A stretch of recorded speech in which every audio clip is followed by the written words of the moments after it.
বলছি যে এসআইআর এর নাম করে এনআরসি চালু করছে। ভুলভাল প্রশ্ন। কোথাও এনআরসি চালু করতে গেলে তার গেজেট তৈরি করতে হয়, অনেক কিছু হতে হয়, সেগুলো কিছু হয়েছে? ফালতু মানুষকে এসে বাজার গরম করছে এখানে এসে। একটা মুখ্যমন্ত্রী, তার ওয়েট যেটা, সেই ওয়েট আছে তার কোনো? একটা ফালতু একদম পলকা একটা মুখ্যমন্ত্রী, যার কোনো বেজ নেই, একদম বেজলেস। বনগাঁয়ে এসে রীতিমতো মতুয়াদের উদ্দেশ্যে তিনি বলেন যে তিনি যে কথা দেন সেই কথা রাখেন। মতুয়া বাড়ির উন্নয়ন তিনিই করেছেন এবং বড়মা বীণাপানি দেবী একাধিকবার অসুস্থ হয়েছেন, তাকে তিনিই হসপিটালে। মতুয়া বাড়ির উন্নয়ন যদি করতেন, তাহলে ঠাকুরবাড়ি এসে চিহ্নিত করে যাক। ঠাকুরবাড়ি আসার মুখ আছে ওনার?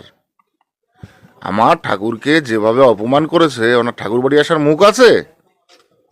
যদি মুখ থাকতো তাহলে ঠাকুরবাড়ি আসতো। 3 কিলোমিটার 2 কিলোমিটার আগে থেকে ঘুরে গেছেন। ঠাকুরবাড়ি আসার মুখ আপনার নেই। অতএব আপনি কি বলতে চান? আপনি ভাঙা কাশ বাজাচ্ছেন। ভাঙা কাশ বাজিয়ে কতক্ষণ আপনি মানুষকে এন্টারটেন করবেন? এক ভাঙা কাশ তো প্রত্যেক দিন বাজান, প্রত্যেক বাড়ি বাজান, ঠিক ভোটের আগে। এবারও এসছেন ভাঙা কাশ নিয়ে বাজাতে।